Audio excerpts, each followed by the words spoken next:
परमेश्वराच्या सामर्थ्य आणि गौरवशाली नावात प्रगटीकरणाचं शिक्षण घेणाऱ्या प्रत्येकांचे मी मनापासून स्वागत करत आहे. आज परत एकदा देवाने त्याच्या पवित्र चरणापाशी येण्याची आणि देवाचं वचन तुम्हापर्यंत घेऊन येण्याचीही मला देवाने संधी दिली, याबद्दल मी प्रभूची स्तुती करतो. परमेश्वराने या आठवड्यामध्ये परत एकदा तुमची आणि माझी आठवण करून परमेश्वराचं नवीन वचन तुम्हापर्यंत घेऊन येण्याची एक देवानी प्रेरणा दिलेली आहे. आजचा माझा विषय आहे प्रभू येशूचं आगमन. हा माझा आजचा विषय राहणार आहे आणि त्यासाठी आपण प्रगटी 1:7 आणि 8 या 2 वचनांकडे मी तुमचं लक्ष केंद्रित करतो. प्रगटीकरण अध्याय 1:7 आणि 8 पहा. तो मेघासहित येतो, प्रत्येक डोळा त्याला पाहील, ज्यांनी त्याला भोसकले तेही पाहतील आणि पृथ्वीवरील सर्व वंश त्याच्यामुळे उरबडवून घेतील. असेच होणार. आमेन. प्रभू जो देव, जो आहे, जो होता व जो येणार, जो सर्व समर्थ, तो म्हणतो, मी अल्फा व ओमेगा आहे. परमेश्वर या लहानशा वचनातून आम्हा प्रत्येकांना आशीर्वादित करो. तर या ठिकाणी तो अल्फा और मेगा म्हणजे जो होता, जो आहे आणि जो येणार, म्हणजे वर्तमान काळ, भूतकाळ आणि भविष्य काळ, तिने काळामध्ये अल्फा और मेगा म्हणजे सुरुवात आणि शेवट पण आहे. आणि तो वचन 7 मध्ये म्हणतो की पहा, तो मेघा सहित येतो. नंबर 1, प्रत्येक डोळा त्याला पाहतील. नंबर 2, ज्या लोकांनी त्याला भोसकले तेही पाहतील. आणि नंबर 3, पृथ्वीवरील सर्व वंश त्याच्यामुळे उडबुडून घेतील. असेच होणार. आमेन. आता प्रत्येक डोळा कोणाला पाहणार? प्रभू येशू ख्रिस्ताला पाहणार. प्रत्येक वंश आणि वंशातील लोक कोणाला पाहणार? प्रभू येशूला पाहणार. आणि ज्यांनी भोसकलं ते लोक सुद्धा प्रभू येशू ख्रिस्ताला पाहणार.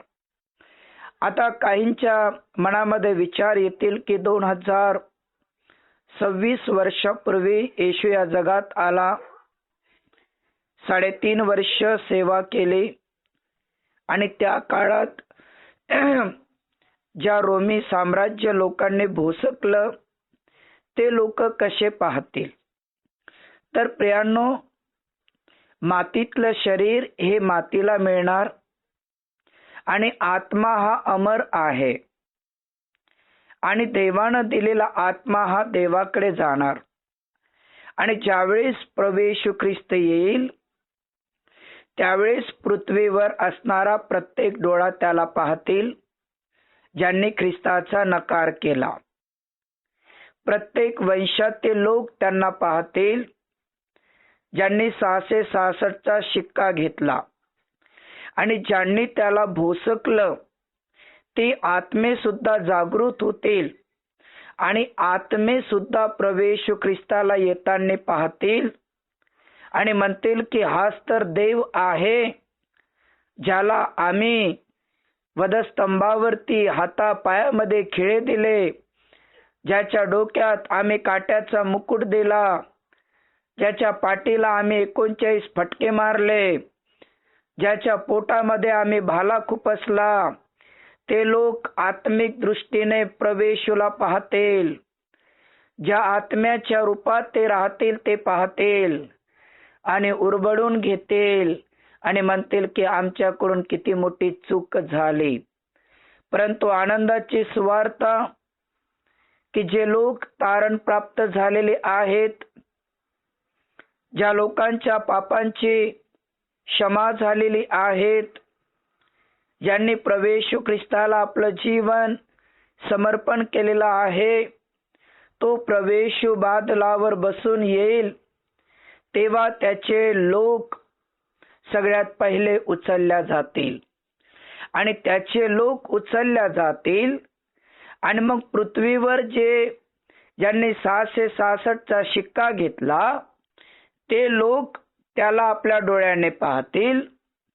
ज्यांनी प्रभू येशू ख्रिस्ताचा नकार केला ते सुद्धा आपल्या डोळ्याने येशूला पाहतील आणि ज्यांनी ख्रिस्ताचा विरोध केला, ज्यांनी ख्रिस्ताच्या विरुद्धामध्ये खोट्या साक्षी दिल्या, ते सुद्धा पाहतील आणि उरबडून त्या ठिकाणी रडतील, आक्रोश करतील, परंतु त्यावेळेस ती संधी त्यांना राहणार नाही त्यांचा पश्चाताप ऐकण्याची, त्यांच्या रडण्याचा आवाज ऐकण्याची किंवा त्यांना देव क्षमा करण्याची संधी तेव्हा राहणार नाही. कारण प्रत्येक डोळा, प्रत्येक वंशातील लोक आणि प्रत्येक वैरी प्रभू येशू ख्रिस्ताला येताना पाहेल. मग प्रभू येशू ख्रिस्त जो येणार आहे तो कशासाठी येणार? कशासाठी येणार? पृथ्वीवर राहण्यासाठी येणार का पृथ्वीवरच्या लोकांना घेऊन जाण्यासाठी येणार? तर पृथ्वीवर तारण प्राप्त झालेल्या लोकांना घेऊन जाण्यासाठी येणार. पृथ्वीवर जे जागृत आहेत, जे तयारीत आहेत, अशा लोकांना घेऊन जाण्यासाठी तो येणार. तर त्यासाठी आपण मत्तयकृत शुभवर्तमान अध्याय 24, मत्तयकृत शुभवर्तमान अध्याय 24 29 ते 31 कडे आपण बघूया की प्रभू येशू ख्रिस्त येणार आहे, परंतु तो कोणत्या लोकांसाठी येणार आहे त्याची माहिती या ठिकाणी येशू जगात असताना दिलेली आहे. आणि म्हणून येशूने ज्या गोष्टीची माहिती जगात असताना दिली ते जगातल्या लोकांना पटावं, प्रत्येकाने त्याकडे लक्ष द्यावं यासाठी ती माहिती दिली. मग प्रत्येक डोळा त्याला पाहणार, ज्यांनी त्याला भोसकलं तेही पाहणार आणि प्रत्येक वंशाचे लोक पाहणार. कोणाला पाहणार? येशूला पाहणार.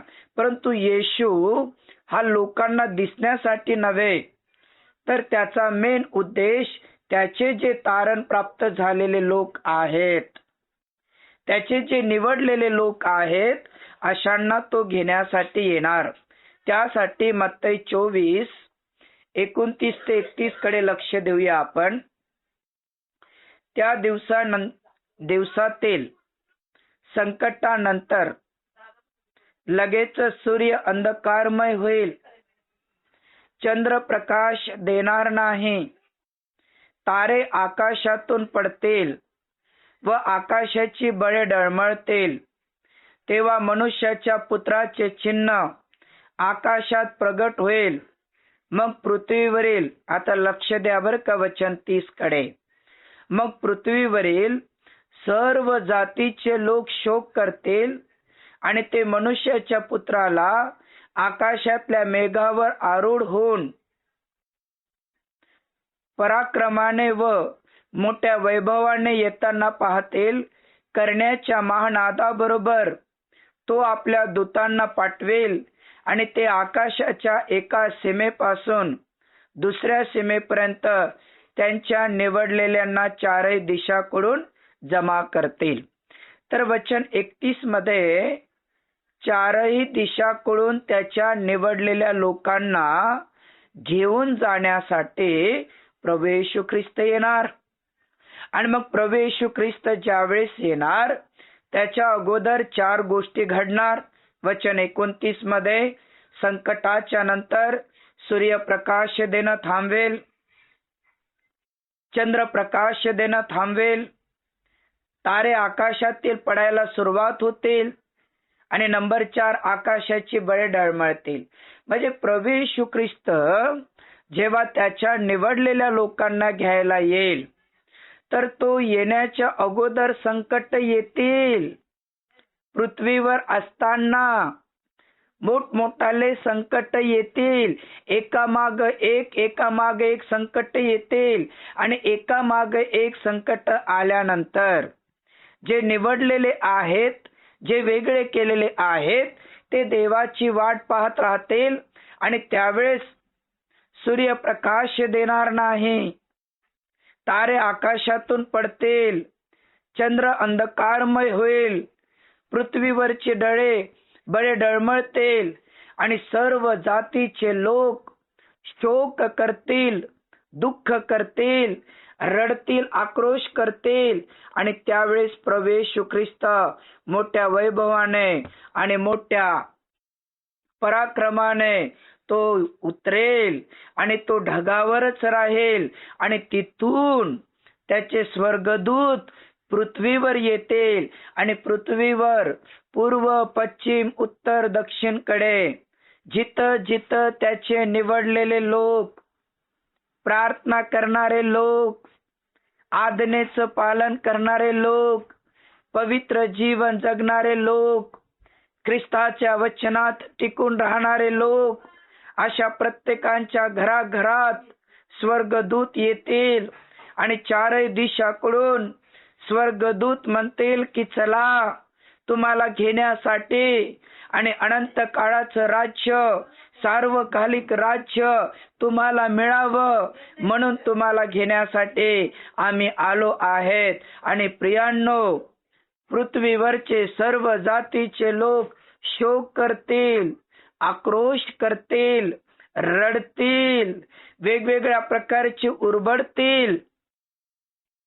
तेव्हा आपण मात्र मोठ्या आनंदाने, मोठ्या उल्हासाने प्रभू येशू बरोबर त्याच्या राज्यामध्ये आपण प्रवेश करणार.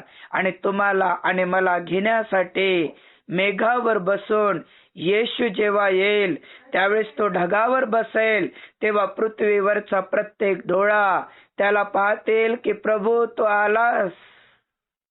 पृथ्वीवरचे सर्व वंशातील लोक म्हणतील की देवा, तुझं वचन आम्हाला माहिती असताना सुद्धा आम्ही तुझा स्वीकार केला नाही, तू आलास. आणि शत्रू लोक, ज्यांनी वैरी, ज्यांनी भोसकलं, ते पण म्हणतील की प्रभू, आमच्याकडून किती मोठी चूक आणि किती मोठा अपराध झाला आणि शेवटी देवा तू आलेला आहेस. अशा प्रकारे ते सुद्धा त्या ठिकाणी शोक करतील, रडतील. परंतु देवाचे निवडलेले लोक, तुम्ही आणि मी, प्रभू येशू ख्रिस्ताबरोबर पृथ्वीवर 21 पिढा येण्या अगोदर, महाभयंकर पिढेचा काळ येण्या अगोदर तुम्ही आणि मी देवाच्या राज्यात, परमेश्वराच्या राज्यात सुरक्षित पोहोचणार आहोत. म्हणून निवडलेले असा, देवाच्या वचनात, देवाच्या सानिध्यात आणि देवाच्या आज्ञेत स्वतःला टिकून ठेवा. मतलबी जीवन जगणं बंद करा आणि एक प्रकारचा देवाशी करार करून प्रभूच्या राज्यात जाण्यासाठी, देवाच्या घरात जाण्यासाठी स्वतःची तुम्ही तयारी करा. कारण तो त्याच्या निवडलेल्या लोकांना घ्यायला येत आहे. प्रभूला धन्यवाद, प्रभूची स्तुती असो.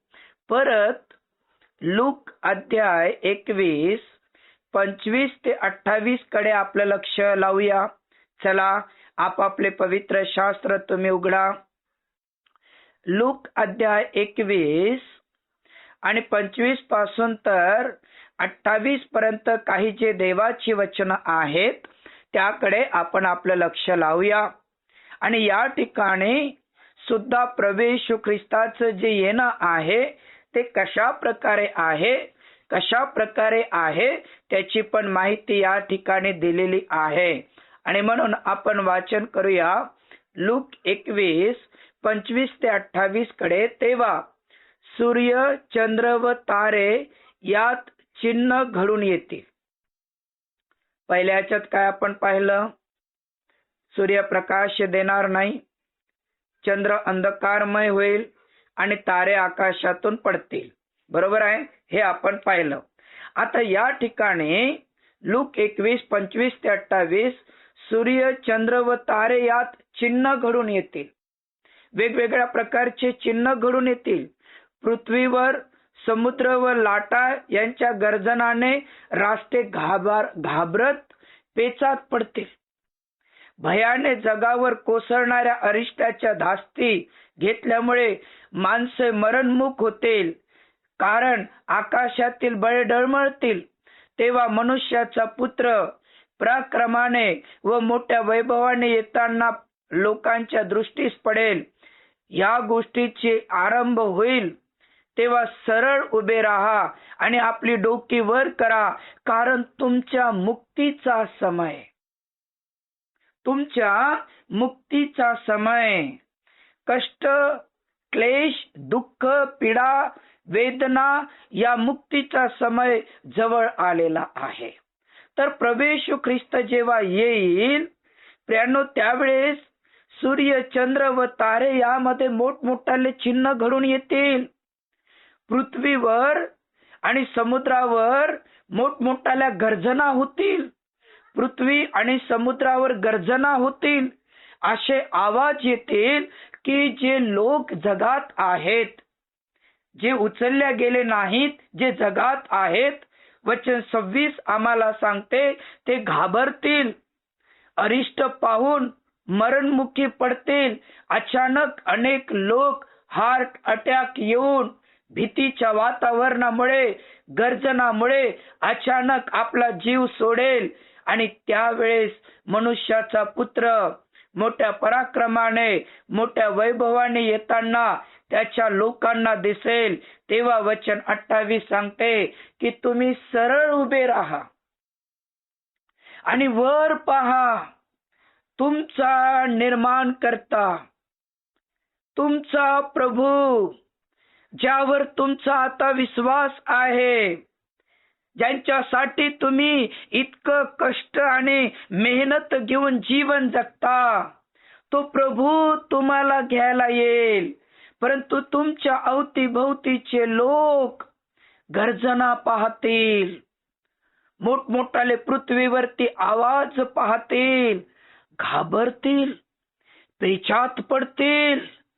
सूर्य, चंद्र, तारे यांच्यामध्ये मोठमोठाले चिन्ह पाहतील, डगमगणारं पूर्ण शहर पाहतील, भूमिकंप पाहतील, काय म्हणतात आकाशातील गर्जना, पृथ्वीवरील समुद्राच्या गर्जना या पाहून पृथ्वीवरचे लोक भयभीत होतील. आणि त्या भीतीमुळे,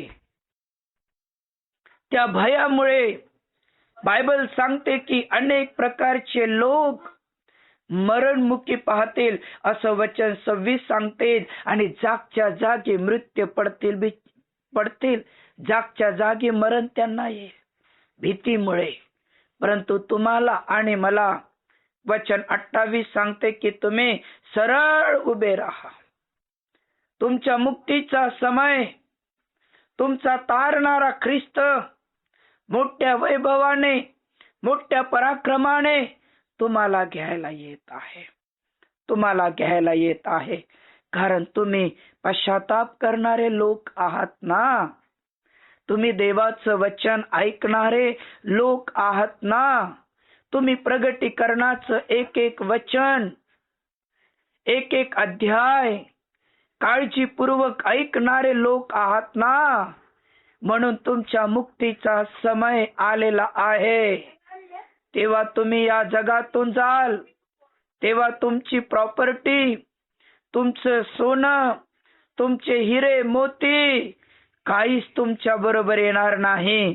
तर जे आत्मिक दृष्टीने जो विश्वास तुम्ही देवावर ठेवला, जी प्रार्थना तुम्ही देवावर ठेवली, जे विश्वासाने देवाचं वचन ऐकलं, येशूच्या गुप्त आगमनात स्वर्गाच्या राज्यात जाण्यासाठी जे स्वतःची तयारी तुम्ही केली, तुम्ही आणि तुमचा परिवार स्वर्गाच्या राज्यात उचलला. आणि जे भेकड लोक, ज्यांनी पृथ्वीवर जग आणि जगातल्या गोष्टीकडे ज्यांनी लक्ष केंद्रित केलं, कोणी सिरियल मध्ये काम केलं, कोणी चित्रपटात काम केलं, कोणी WW मध्ये काम केलं, कोणी वेगवेगळ्या प्रकारच्या चॅनलवर काम केलं, ज्यांनी खूप मोठमोठ्या मराठी चित्रपटामध्ये काम केलं, ज्यांनी लाखो करोडो रुपया एका दिवशी कमावलेत, ते घाबरतील, भयभीत होतील.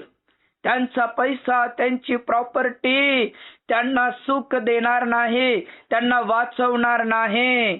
फक्त वाचवण्यासाठी आज ज्यांनी आपलं जीवन प्रभू येशू ख्रिस्ताला अर्पण केलं, जे पश्चाताप करून खरोखर मनापासून देवाच्या वचनाप्रमाणे जीवन जगतात, अशा लोकांनाच घ्यायला येशू येणार आहे.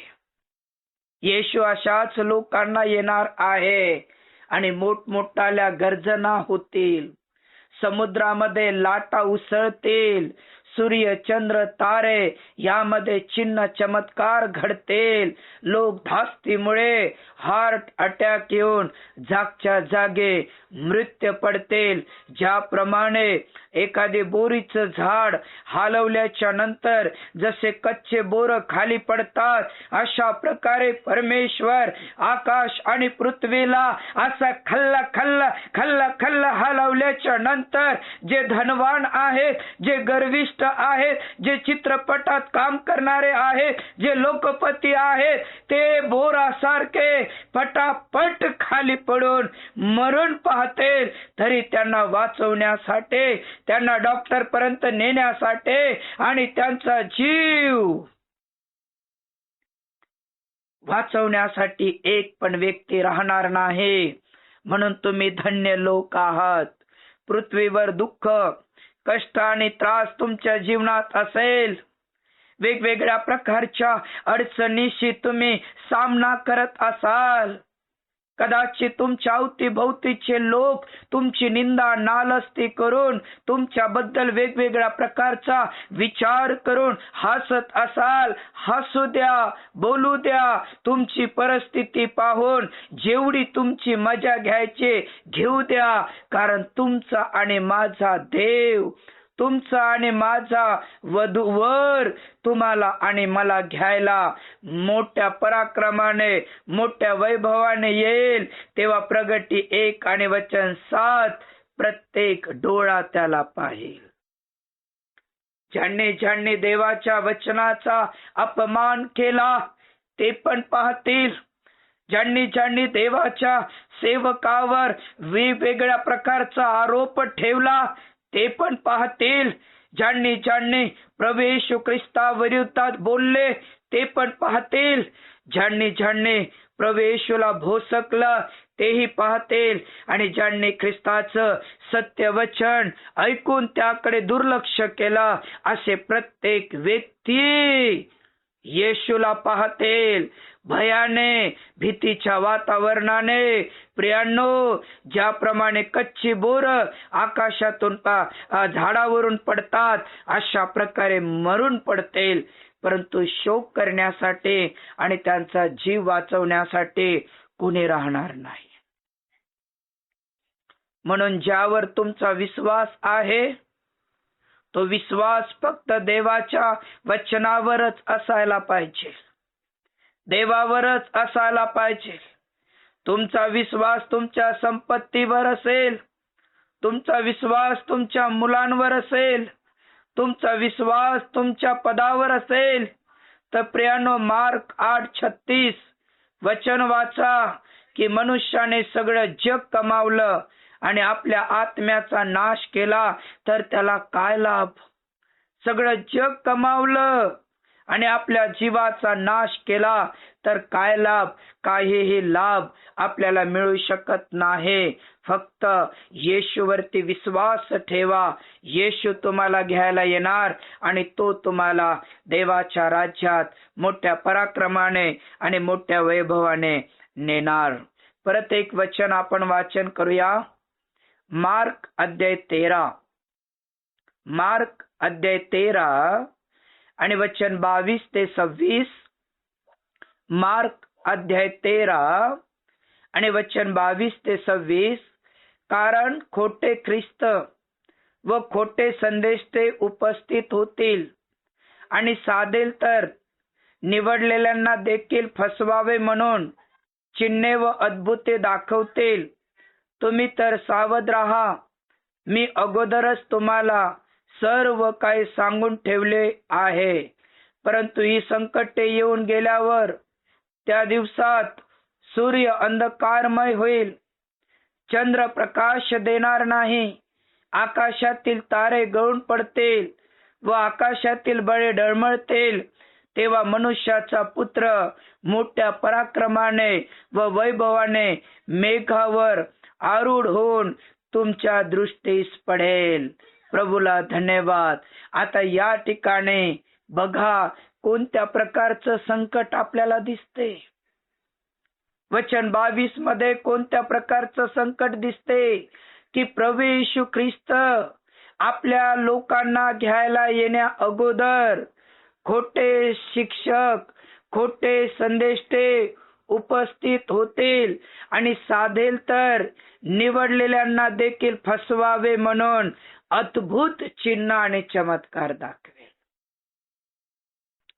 इथं आपली फसवणूक होणार आहे. इथं आपण देवाला नाकारणार आहोत. म्हणून नीट लक्ष द्या की आज आपण शेवटच्या काळात आहोत. जिथं म्हटल्या तिथं खोटे ख्रिस्त आहेत, खोटे संदेष्टे आहेत, ज्यांच्याकडून मोठमोठाले चिन्ह चमत्कार होत आहेत आणि निवडलेल्या लोकांना सुद्धा फसवण्याचा प्रयत्न करत आहेत. आणि बायबल सांगते की पहा, हे सर्व मी तुम्हाला अगोदरच सांगून ठेवलं आहे. मार्क 13 आणि वचन 23 सांगते की पहा, हे सर्व काय मी तुम्हाला अगोदरच सांगून ठेवलेलं आहे. म्हणजे प्रभू येशू ख्रिस्ताच्या गुप्त आगमनात किंवा येशूच्या येण्याच्या वेळेस प्रियांनो खोटे संदेष्टे सुद्धा येतील. मोठमोठाले चिन्ह चमत्कार तुमच्या समोर करतील, निवडलेल्या लोकांना फसवतील, सत्य वचनापासून त्यांना दूर नेतील, चिन्ह चमत्कार दाखवतील. आणि येशू म्हणतो की पहा, या सर्व गोष्टी अगोदरच मी तुम्हाला सांगितल्या. तेव्हा सूर्य प्रकाश देणार नाही, चंद्र प्रकाश देणार नाही, तारे आकाशातून खाली पडतील, आकाशाचे बळे डळमळतील. आणि तेव्हा मनुष्याचा पुत्र मोठ्या वैभवाने आणि मोठ्या आनंदाने स्वर्गाच्या राज्यातून तुम्हाला आणि मला घ्यायला येतील. परंतु त्या अगोदर खोटे संदेष्टे पण येतील. आज कितीतरी लोक जिथं चमत्कार आहे तिथे खूप आहेत. जिथं चमत्कार होता त्यांचा प्रचार करणारे लोकांची गर्दी खूप आहे. ज्या ठिकाणी सत्य देवाचं वचन आहे तिथं मुठभर लोक, जिथं चिन्ह आणि चमत्कार आहे तिथे अगणित लोक, लाखो लोक आजही पळत आहेत. बायबल सांगते की शेवटच्या काळात चिन्ह चमत्कार सैतान पण करेल. मोठमोठाले चिन्ह चमत्कार सैतानाकडून पण होतील आणि निवडलेल्यांना फसवतील. आणि म्हणून प्रियांनो, चमत्कारापेक्षा चमत्कार करणारा जो देव, ज्याने सर्वात मोठा चमत्कार केला म्हणजे तुमच्या आणि माझ्या पापांची क्षमा, ज्याने सर्वात मोठा चमत्कार केला, ज्याने तुम्हाला आणि मला स्वर्गासाठी निवडलं, ज्याने सर्वात मोठा चमत्कार केला की जो तुम्हाला आणि मला घ्यायला येणार, या चमत्काराकडे, या वचनाकडे लक्ष द्या. आंधळे पाहतात, लंगडे चालतात, मुके बोलतात, मेलेले जिवंत होतात. प्रियांनो, हे चमत्कार होत होते कारण तेव्हा प्रभू येशूची सुरुवात होती. येशू चिन्ह आणि चमत्कार करायचा, येशूचे शिष्य चिन्ह आणि चमत्कार करायचे कारण तेव्हा चमत्काराची गरज होती. परंतु आता आम्ही शेवटच्या काळाच्या, शेवटच्या टोकाच्या, शेवटच्या दिवसावर आहो. आता चमत्कारापेक्षा देवाच्या वचनाला जास्त महत्त्व द्या. चमत्कारापेक्षा देवाची वाणी आणि देवाचं सामर्थ्य याला जास्त तुम्ही महत्व द्या. खोटे संदेष्टे, खोटे भविष्य वक्ते, चमत्कार करणारे यांच्यापेक्षा जिथं देवाचं वचन आहे अशा चर्च मध्ये तुम्ही जा. जिथं देवाच्या वचनाचं शिक्षण आहे अशा देवाच्या सेवकांचे ऑडिओ व्हिडिओ तुम्ही ऐका. जिथं देवाच्या वचनाला जास्त प्राधान्य आहे त्यांच्यावरती प्रेम करण्याचा प्रयत्न करा. चमत्काराच्या पाठीमाग लागू नका, कारण आता आपण शेवटच्या काळामध्ये जीवन जगत आहो. शेवटच्या काळात जीवन जगत आहो. आता प्रवेश प्रगटी 1 आणि वचन 7 मध्ये तो म्हणतो की पहा, मी मेघावर बसून येत आहे. पात्मा नावाच्या बेटावर अतिशय दुःख, अतिशय पीडा, अतिशय क्लेश, अतिशय वेदना सहन करणाऱ्याने हे प्रगटीकरण पाहिलं, हे प्रगटीकरण लिहिलं आणि हे प्रगटीकरण प्रवेशचं त्या योहानाला झालं. आणि तो म्हणतो की पहा, तो मेघावर बसून येत आहे. तेव्हा प्रत्येक डोळा त्याला पाहिल. जे उत्पत्ती पासून निर्गम पर्यंत, निर्गम पासून मलाकी पर्यंत, मलाकी पासून तर आतापर्यंत जिवंत आहेत, मेलेले आहेत, हा प्रत्येक डोळा त्याला पाहिल. आत्म्याच्या द्वारे प्रत्येक डोळा त्याला पाहिल.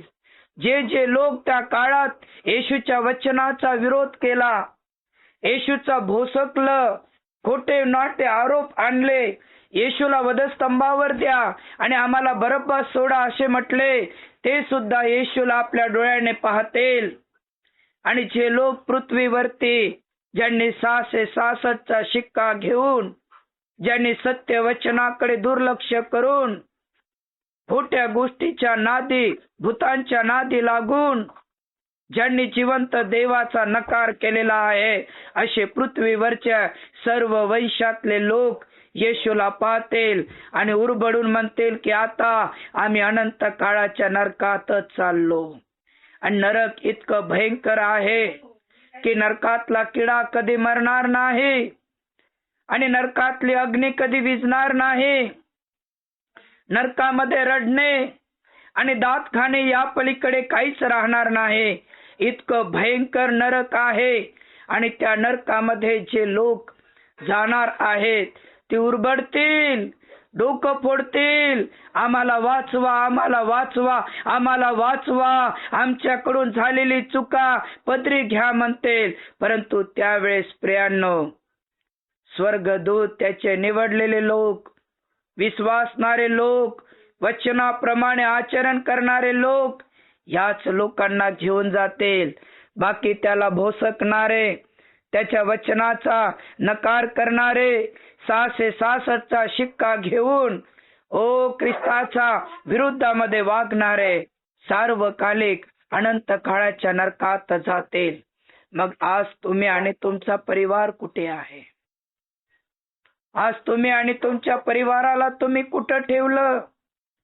कोणी ड्युटीवर ठेवलं, कोणी कॉलेजमध्ये ठेवलं, कोणी प्रॉपर्टी कमवायला ठेवलं, का अनंत काळाच्या नरकात जायला ठेवलं?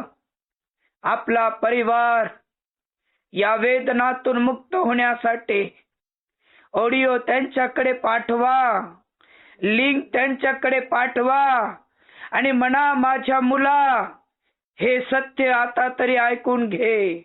म्हणा, हे माझ्या मुली, हे सत्य आता तरी ऐकून घे. कारण कुठलीच प्रॉपर्टी आणि कुठली संपत्ती आपल्याला वाचवू शकत नाही. आणि त्यावेळेस ज्याप्रमाणे मोठ्या वाऱ्याने एखादी निंबाचं झाड हलवल्याच्या नंतर जशा निंबोण्या कच्च्या आणि जसे निंबोणीचे पाले कच्चे पडतात, अशा प्रकारचे लोक मृत्युमुखी पडतील. तेव्हा त्यांचं सोनं, चांदी, हिरे, मोते त्यांना वाचवू शकणार नाही. कोणीच त्यांना वाचवू शकणार नाही. कोणीच त्यांना वाचवू शकणार नाही. त्या काळात यहूदा इस्करियत त्या काळात येशू बरोबर राहून कितीतरी पैसे चोरत होता, कितीतरी पैसे त्याच्याकडे संगळलेले होते. सर्व 12 शिष्यापैकी सर्वात श्रीमंत हा झालेला होता. कारण जेव्हा जेव्हा येशू प्रचार करायचा, लोकांना वचन शिकवायचा, तेव्हा लोक अर्पण द्यायचे आणि ते अर्पण यहूदाकडे राहत होतं आणि यहूदा त्यातले पैसे रोजचे चोरायचा. त्यानंतर त्याची लालच वाढली. राहत होता येशू बरोबर, वचन ऐकत होता येशूचं, मोठमोठाले चिन्ह चमत्कार पण पाहत होता, परंतु मानसिकतेमध्ये, डोक्यामध्ये धन आणि संपत्ती या पलीकडे त्याच्या डोक्यात काहीच नव्हतं. आणि शेवटी त्याची लालच येशू बरोबर राहून वाढले आणि त्या काळात 30 रुपयात त्याने येशूला विकलं. त्या काळातले 30 रुपये म्हणजे या काळातले 3 कोटी रुपये किंवा 30 कोटी रुपये जरी म्हटलं तरी चालेल. कारण मला आठवते मी सोमवारपासून शनिवारपर्यंत शाळेत जात होतो आणि शनिवाऱ्या दिवशी दुपारून बैल चारायला जायचं, तेव्हा मला 3 रुपये हजेरी भेटत होती. आणि रविवाऱ्या दिवशी सकाळी पण बैल चारायला जायचं, संध्याकाळी आणि दुपारी पण जायचं, तेव्हा मला 5 रुपये हजेरी भेटत होती.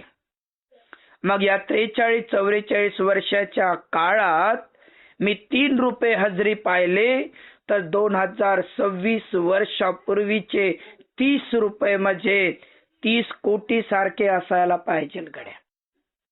कदाचित माझं गणित मागं पुढं होईल, परंतु इतके कोटी रुपये त्याच्याकडे होते.